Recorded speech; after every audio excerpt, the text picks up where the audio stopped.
in the process of preparing these little paintings, these new little paintings that I've done for sale in one of my shows or one of my events. I thought you might like to see how I actually mount them. It's a really simple process, but I had to do a little bit of research before I started mounting my own work. So I just thought you might like to see what I actually do after a little bit of experimenting. So the first thing I do is with my painting, I make sure that I've got, so I have a little authentication sticker and I've put my name and the name of the work on the back. I then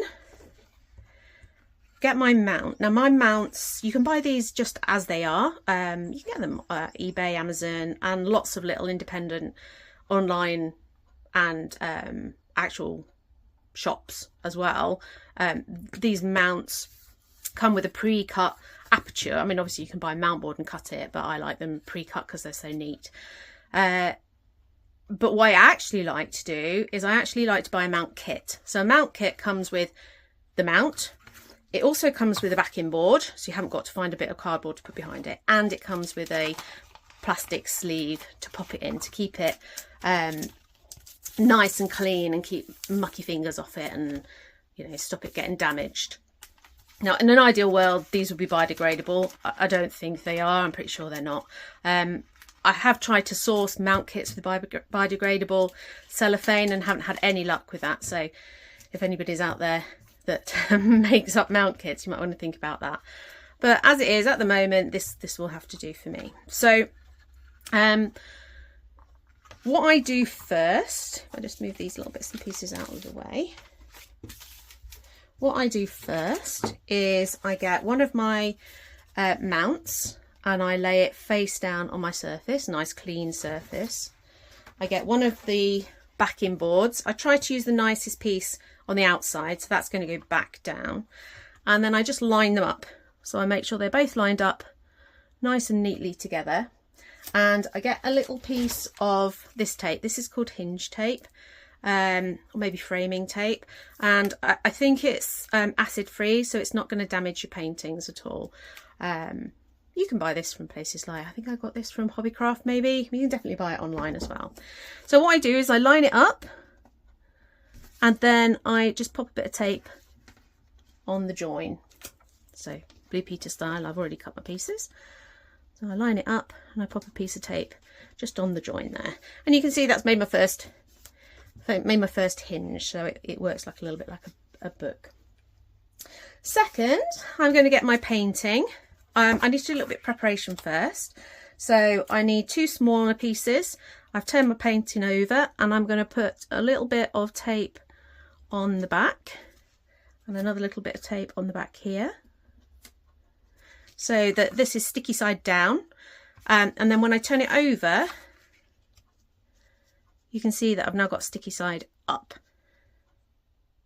Okay. Then what I'm going to do is I'm going to flap the front of my painting over, the mount over, and I'm just going to line it up and just make sure that it's in the right position best I can.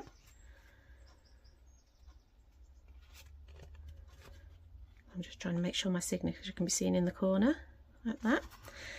And then holding it so it doesn't move, I'm actually going to open it back up again. I don't want to stick it down like that. Then what I need is I need two more bits of tape.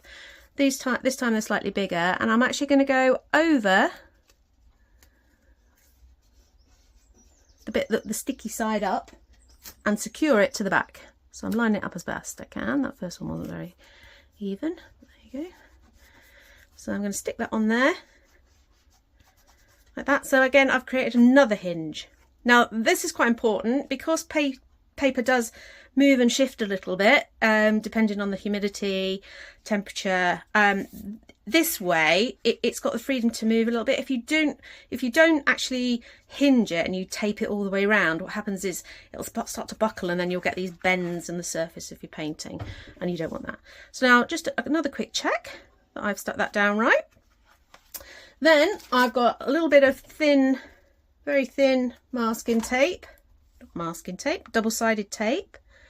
I'm going to pop that on the bottom. You don't have to do this. I just quite like having a little bit of tape on the bottom to secure the front of the mount down just so it doesn't move around, but I don't want too much tape on because I want them to be able to, whoever buys it, to be able to remove it if they want to change the mount to a different colour.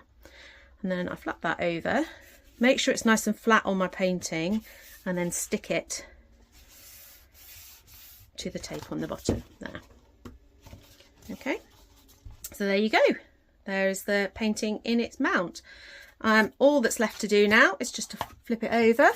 I've got my little authentication, that's the wrong one, my little authentication slips here, and I'm just going to glue that onto the back of the mount, the backing board.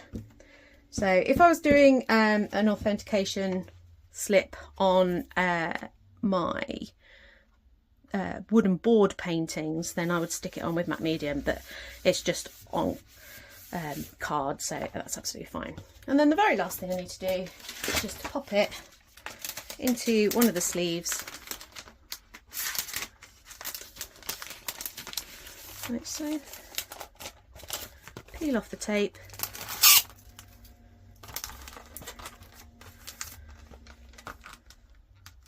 and just secure it on the back like that. And there you go, they're ready to pop in onto my rack to sale at shows or pop on my website. Ready to frame. There you go. Hope you enjoyed that.